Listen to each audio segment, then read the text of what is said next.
And we are live. Hey guys, what's going on? Another night here on the National Fire Radio YouTube live. Guys, thanks for being here. The group from the Instagram Forcible Entry Friday Crew. Guys, thanks for being here. Thanks for having us again. Yeah. Of course. Welcome. We said we wanted to do this every month, but I didn't think we were going to do it every week.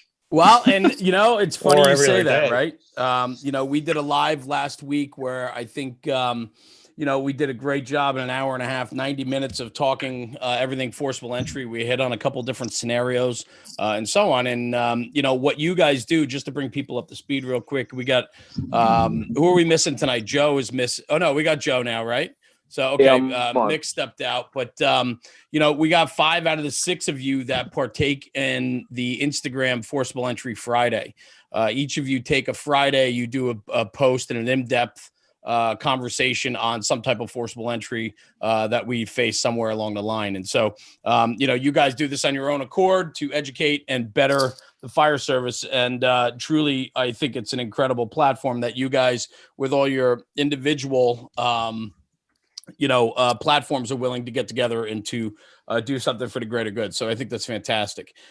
We did meet last week. We did an awesome 90-minute job. I'd like to go through real quick. Matt from the Boogie Down Truck. We got Nick Martin, Mickey Farrell from Top Floor, Joe Grassi from Joe Grassi Jr.'s page, Andrew from his own page as well, and then Jeff from Blue Collar Training Network. You guys are all on Instagram. We'll do the tags at the end of this. But the whole point of this tonight was to get back together real quick because a video broke late last week that got a tremendous amount of play on social media, all over the internet. A lot of good conversation back and forth, and then some negative conversation as well about it.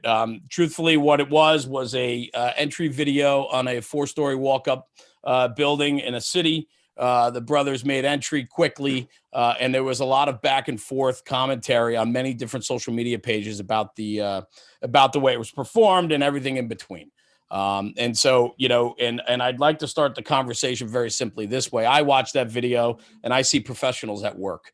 And that's really where my point of view just falls. And there really isn't much more to it. I'm not the one to sit there and scrutinize every little thing. And whatever the take is and wherever you come from, whatever department, territory, district, whatever you do, you're not there, and it's difficult to judge in a 20-second video from a hallway camera.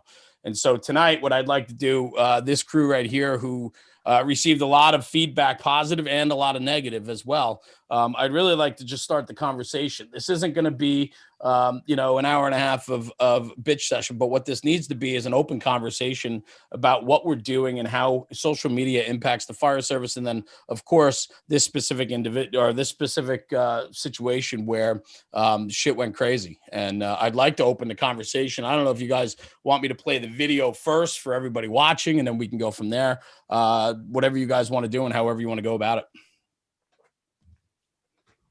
I think pretty much by this point, everyone has actually seen the video unless they've been living under a rock for the last few days. But it's pretty incredible that I posted this and shortly thereafter actually went to a job myself. And when I got back to my phone, I had a tremendous amount of text message and missed calls all pertaining to this video. And a lot of it was, this is why I don't post things. You are such a better person than I am for having to deal with all these things. And then, of course, I got into looking at the comments that were up there, some of which were great. I got to tell you, there was some great back and forth that we had. Some people that were not familiar with a bulkhead that I mentioned on there, and some other techniques. And they wanted to get some tactical answers, which I appreciate going back and forth with. And I had several DMs, and I told every one of them that I'll take time for anybody who's looking to better themselves. But then, unfortunately, along with that came some extremely negative, misinformed comments that I think need to be addressed. These guys truly did a tremendous job. We don't, unless you're in the situation, you don't know what it's like. You're going to work. They pulled up, and I saw a picture. The stick was already up, and there was fire coming out the window. So I don't know if it was out the windows on arrival, but it was certainly they knew that they had a fire. They knew they had to hike up 4 floors. And when they got up there, they went up and they did their job exactly how they should. And to be criticized like this later on is just not proper. We all know that we're on video constantly. And that's one of those things that's actually adding some pressures to us as well. And I want to talk about that a little bit later, but I'm sure I'd like to hear also what the rest of these guys are feeling on this. I got one for you, Pags. Yeah, so it's not my quote by any means. I can't remember who told me, but firefighting is regional. Just because the way you do something is different than the way my job does it, does not automatically make it wrong, right? Maybe in your hometown, in your department, the big thing, one of the big comments was searching ahead of a hose line. Maybe your job doesn't let you do that. Okay, that's fine. Plenty of places do, and it results in saving lives, right? So don't knock it just because your job, your department doesn't let you do that, or you've never done it before. Firefighting is regional. Just because what I do in my sandbox is different from what you do in your sandbox does not automatically make it wrong.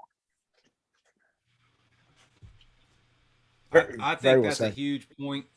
I think that's a huge point, Drew. Is you know, I've seen this situation, you know, 24 times, you know, on different topics or different videos. It's the same thing, and to go along with what you're saying, Drew, it's like, you know, people to follow what you said, if they're not allowed to do something that what they might consider is like a little edgy or a little, like, you know, pushing the envelope or a little aggressive or whatever, if they're not capable of doing it, trained to doing it, or allowed to doing it, then like in their perspective, well, you're not allowed to do it either, right? And they'll tell you that you're reckless and you're unsafe because you're doing it.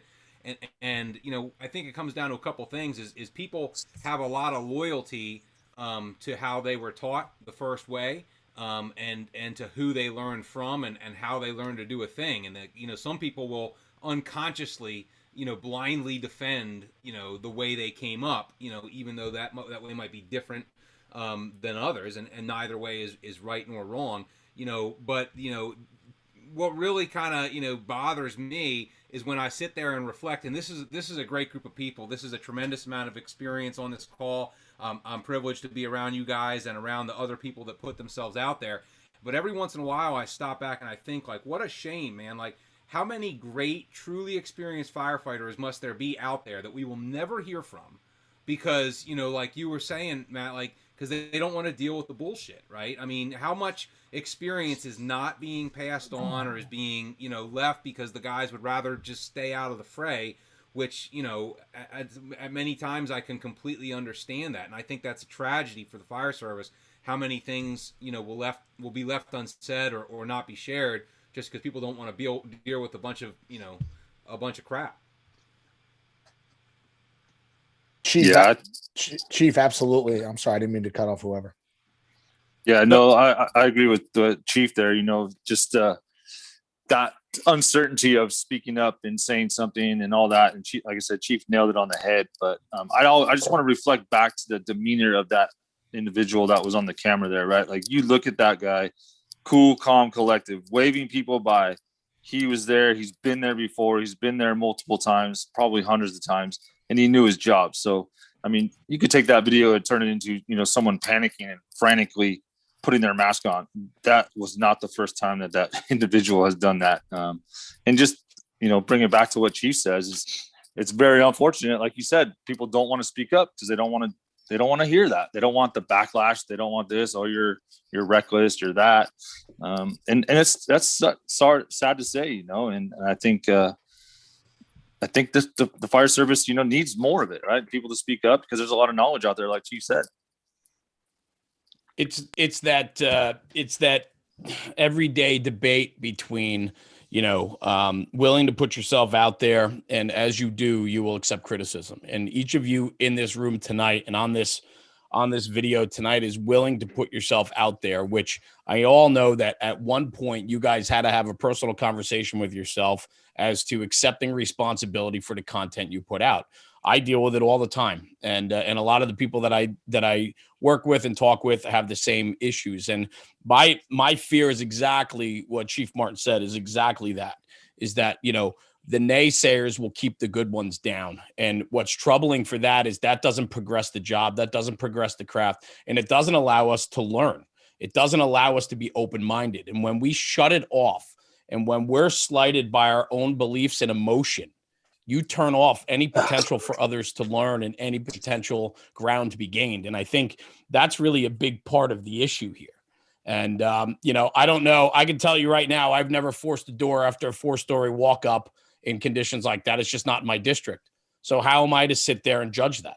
How am I one to be able to sit there and Monday morning quarterback the fact that, you know, how they did it and why? I like to think that these guys do this 1,000 times, you know, a year, and they know their craft and they know what they're doing. And there were a lot of good points made by a lot of stand-up people that came out of the woodwork on this one. And I think that that is a testament to the credibility and the professionalism of the ones that were in that video, because you had a lot of people in support of it. And the naysayers, I think, are the minority, but typically they get the loudest voice. Thoughts on that? Jeremy, I'll jump in real quick. Yeah, man. Some of the quote unquote trollers on the positive side of it, the guys without names, guys with fake names, no pictures, that type of thing. Guys, like you said earlier, don't want to get involved with the bullshit of social media, and I totally get it. Social media has become draining for a lot of us, but yeah, we still do it because it is bettering the fire service. We all know that. Incredibly draining. If they knew who they were speaking to and the way they spoke to them, I think they would really reconsider everything about life, because these guys that are commenting back under those alias accounts for the positive, because they don't want to put themselves out there, are guys that I like dream I could be. And that's what blows my mind. If they would just navigate social media properly and engage with certain people, it's knowledge that's untouchable. It really is. And it's just a kind of a depressing time for social media in a sense, because it's kind of like a roller coaster of social media. It's up, it's down, it's up, it's down. The fire service embraces it, then they spin on it. Fire service embraces it, then they spin on it. Just my advice to anyone, and unfortunately, the guys we're trying to reach aren't watching this tonight. They don't give a shit about the fire. They don't give a shit about the fire service. They don't care about it. So we're actually addressing the wrong people tonight. But just the guys that are out there watching this, there's a lot of people out there paying attention behind the scenes. And when stuff like this kind of goes sideways on social media, you really gotta just kind of watch yourself, because there's tremendous people out there that are kind of keeping an eye on the whole thing. The godfathers of it are behind the scenes, and they're watching it all. They may not bark a lot, but when they speak up, their message is extremely powerful. You know, I think going back to the tactic wise of this, and it really goes, I think when you look at the fire service and training, you know, and experiences, you know, you're either going to look at something in two different ways. You're going to look at it as politics, and your decision's already been made up. And I'm obviously then at this point, I'm not going to be able to change your mind about a tactic, but I am there to open your eyes, because you could be in your little bubble, as we talked about earlier, but you got to understand there's a much bigger world out there. And there is a lot of things that are done differently throughout this country. I don't post anything about tanker shuttles and or tender shuttles or scratching a line, because it's not something we do here. But when this is our bread and butter operation, we feel pretty confident about posting something like this in a positive light. Well, and I think, you know, I don't know the guys. I know the other guys, you know, on here know the guys in the video a lot better. I would assume that they have zero concern about the validity of any of these comments, and they remain very confident in what they did, as they should be. I mean, I think they did a phenomenal job. You know, and I learned several things myself watching the video. I fully support it. What I don't get, you know, and maybe this is more of a comment on society in general, whatever, is like, you know, if you're a guy and you're on the internet and you see a thing and it's not your cup of tea, you don't like it, scroll on. Like what is like the pressure to have just like this, man, I don't know them, they don't know me, but they gotta know what I think, and then just like this vehement like shark attack. And then, like, just a bunch of other people like, me too, and they just keep saying the same thing the other guy said. it makes no sense. And obviously, not going to solve that issue here tonight. It goes well and beyond, a forcible entry video, but I just will never get like what has happened with society, where if it's not your thing, then just, nobody says you got to say anything about it, and nobody says you got to like it or do it. Just move on with your life. It's unfortunate. It's been that way for well beyond before the internet really took hold, though.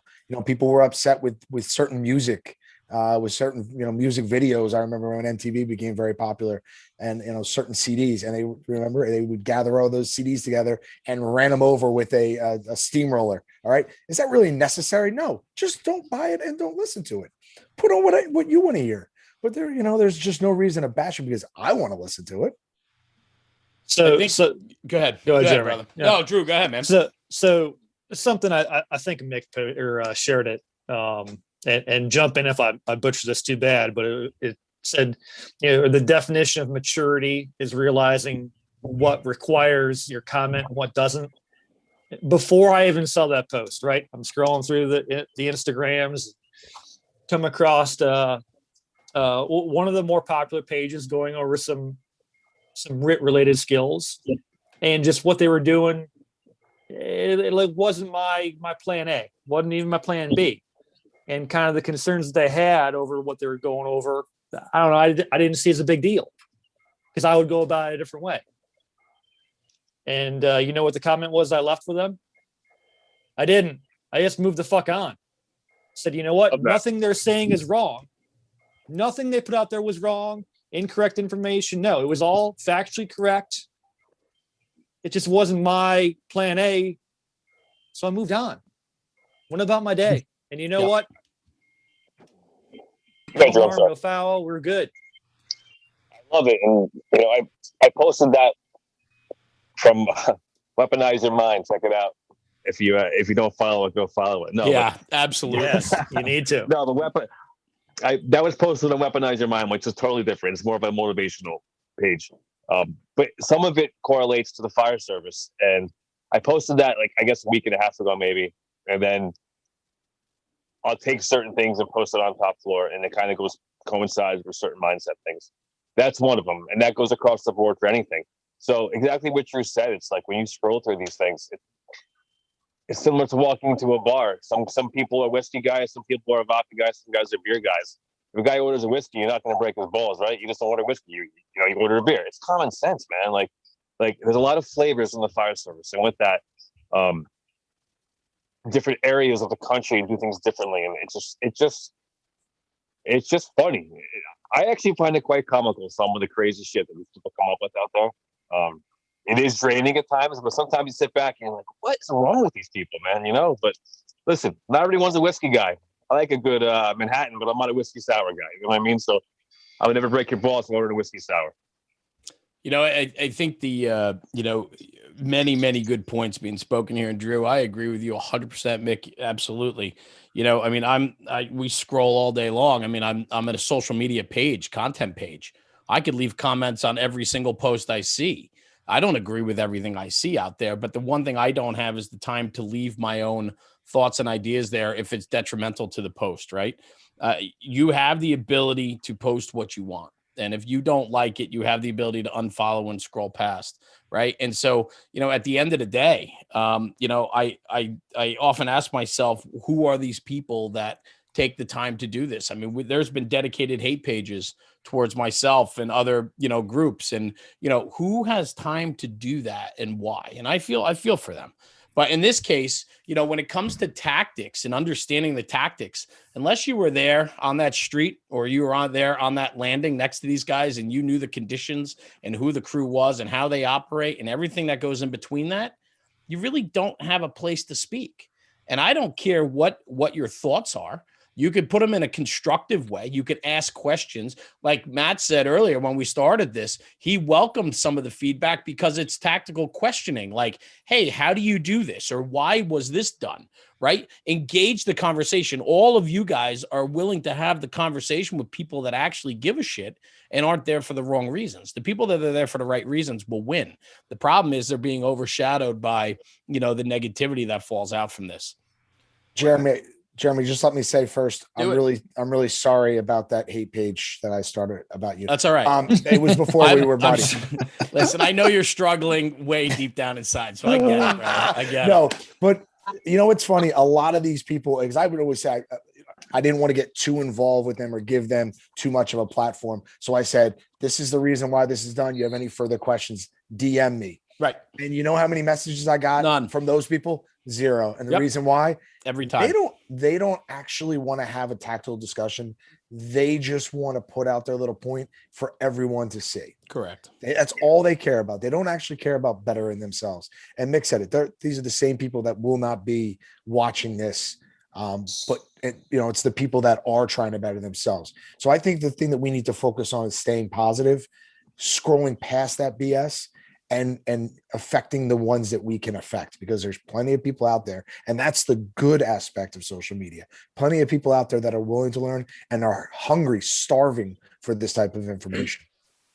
I think there's two things you can kind of get out of this, kind of thing too, is, and Drew kind of hit on one of them, is, I think people need to realize that when you watch something, look at something, experience something, take a class, whatever, whether you love or hate what you just saw, it was valuable to you, because it either confirmed it, like, man, that didn't look good at all. I didn't think I would do that, and I'm definitely still not going to do that. And it'll kind of confirm that the way you're doing things is still the way to do things for you. Or it's going to say, man, how about that?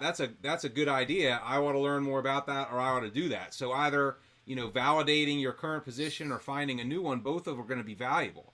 But I think another thing that we need to understand these days, and it sucks a lot of times I think it sucks to have to say this, is that, these events and these situations, these social media experiences, they are training, right? I mean, the younger generation that is spending so much time on their phone or their device, it's not training in the way that we came up or the way we would really like training to be. But, if you look at 1,000 fire pictures today and you pass judgment in a certain manner on those pictures, you were training your mind that is how it is, and that this is what you would or would not do in that situation.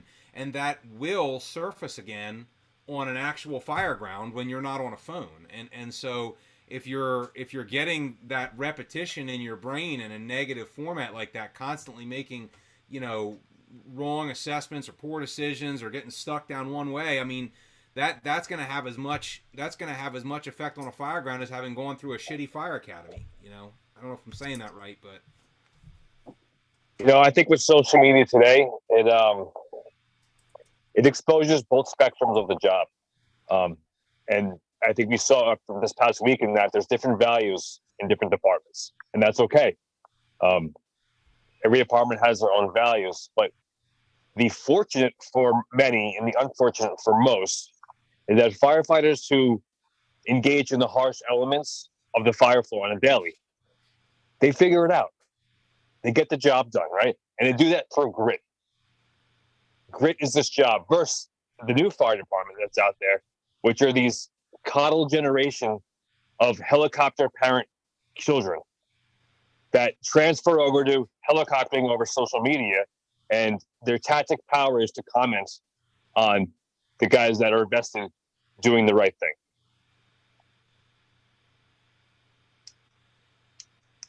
That's all I got. Well, I mean, Nick, I think we're all quiet because you're spot on with that. I mean, there's a lot to that. And I just, and that is part of the struggle here, right? Is like, tonight, what this isn't supposed to be is a bitch fest, and this isn't going to be, and it's not going to become one. What this is truly stating the obvious, and to point out that, the job is very gray. There's no black and white. There's gray, and all of it's gray. And a lot of the decision-making is based on repetition and training. And when we can second guess that in a 20-second clip, and not knowing the experience level, the individuals, the company, and everything else, it really leads you to believe that whoever's got the gall to question probably has never been in that position.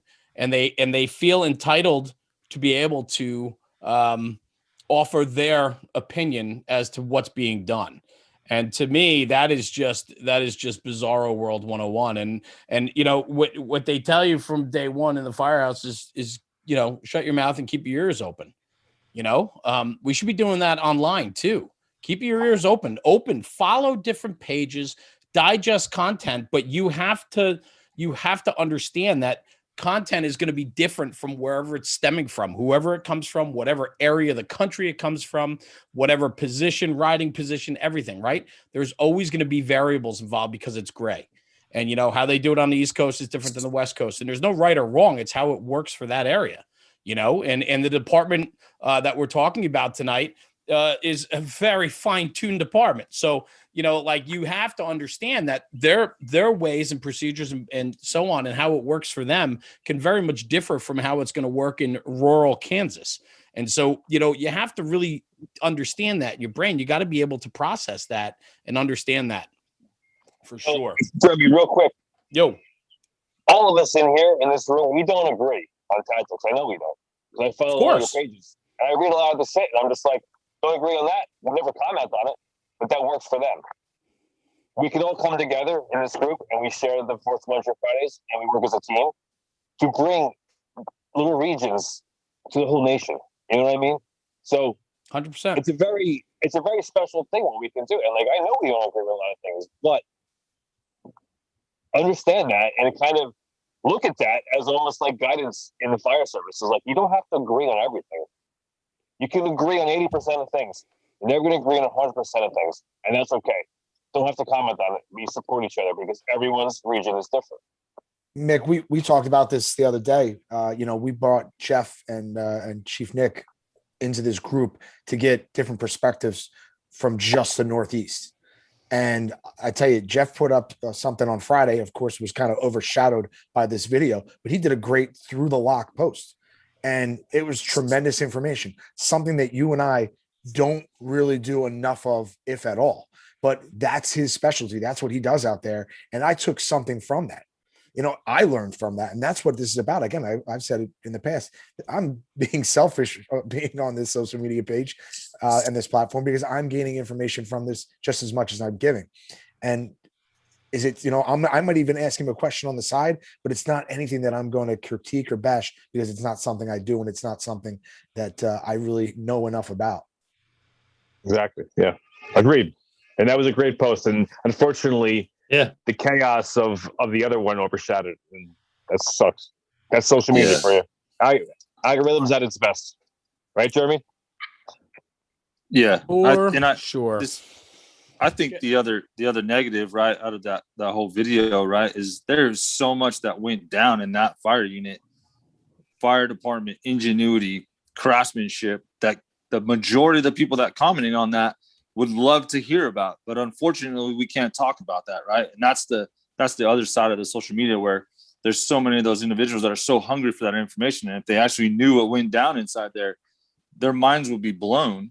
And we just, unfortunately, there's just no avenue to share that without, some backlash or something like that. And then, I'm pretty fortunate to have that connection on the East and the West, especially now with all these new guys here in this group. It just gets me thinking and how I can apply that to my job. And when I go to a fire and all that and the next one, and I think that's the biggest missed part of the social media is they don't really know what went down in there. And a lot of the good guys are missing out on that.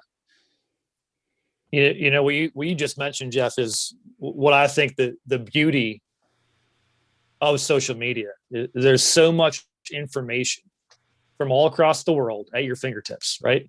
So when I'm cruising social media or, Instagram, YouTube, whatever, looking at fire department shit, like the whacker I am, I don't watch truck related or roof work videos from the city I work in or the area I grew up in, right? I don't look at the Northeast. I grew up in it. I watch West Coast videos because I don't know what the fuck those guys do, but I want to learn. It might 90% of it might not be applicable to how we operate where I work, but 10% I might get one little tidbit, and I have. I don't want to see what I've seen for the past, well, I'm not going to time drop. We won't do that for a little while now, right? Caught myself there, but I want to see a differing opinion. I want to talk to someone who doesn't do the same job the way I do, right? I want to learn something new.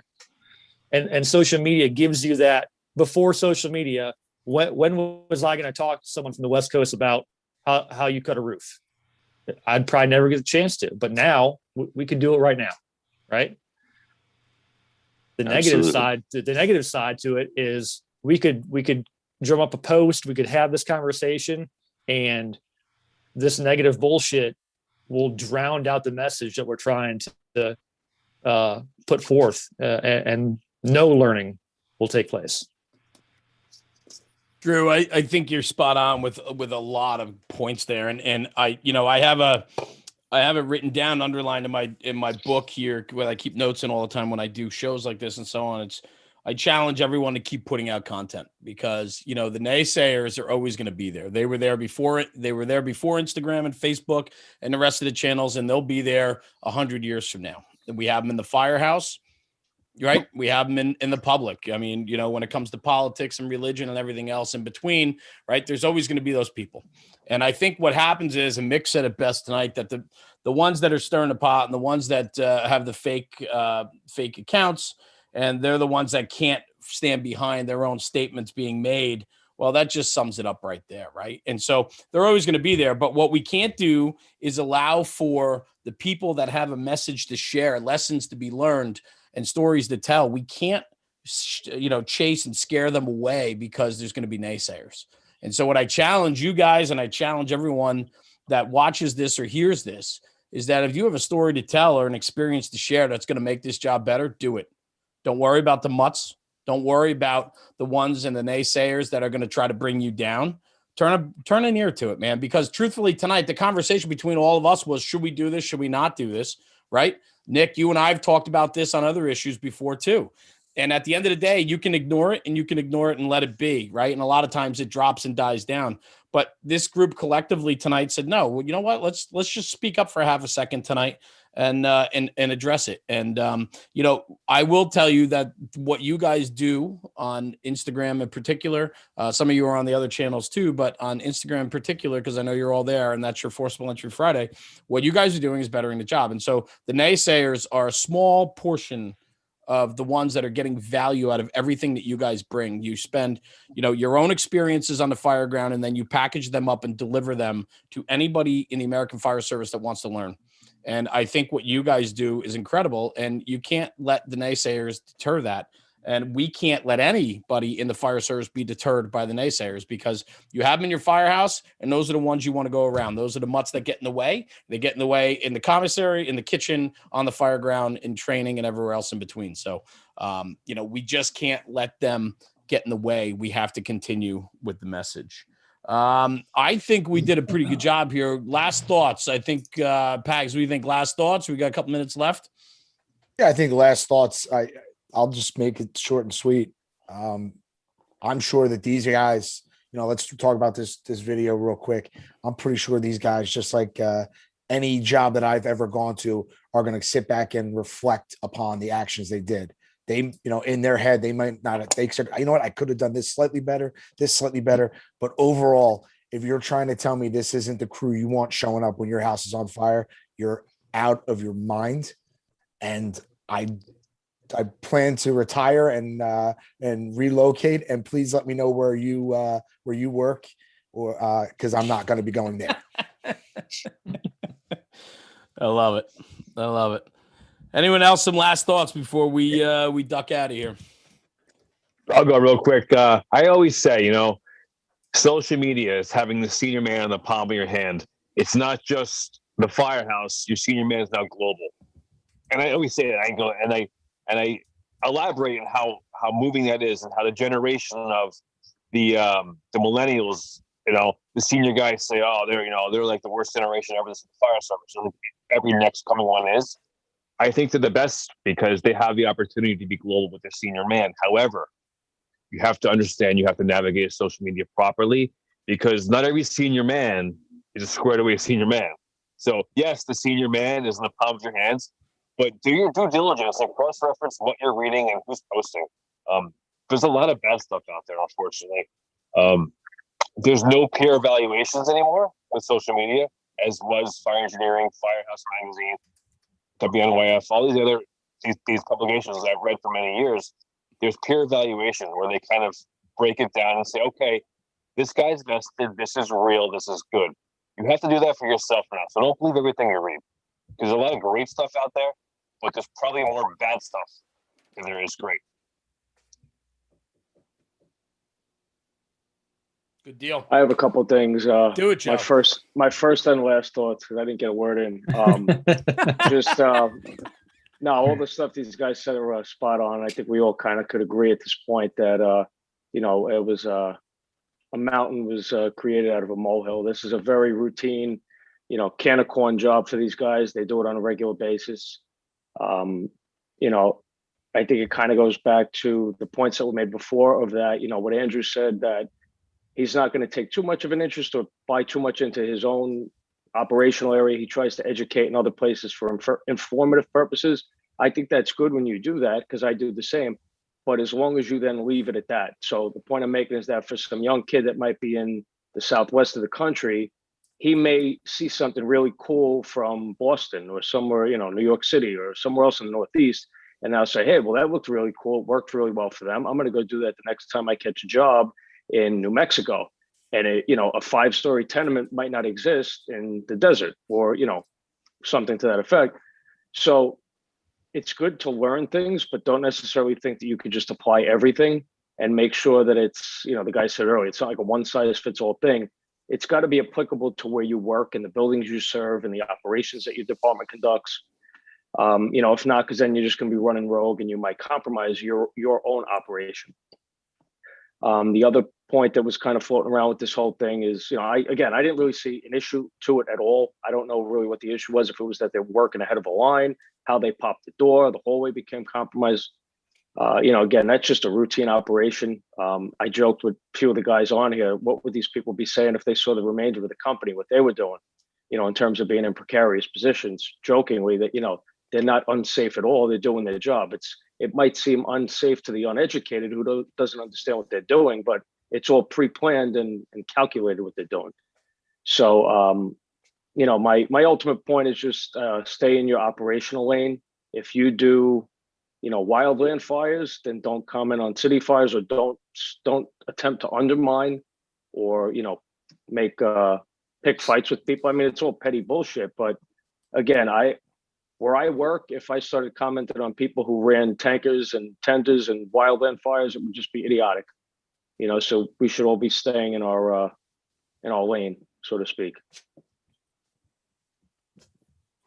Good points. Very good points, Joe. Anyone else? If not, we're going to wrap this thing. Any other thoughts? I'll leave it with, if this social media thing is going to work, y'all got to have a little humility, just a little bit, right? Take it for what it is. Try and learn something from it, but have some goddamn humility, right? You don't need to comment on everything.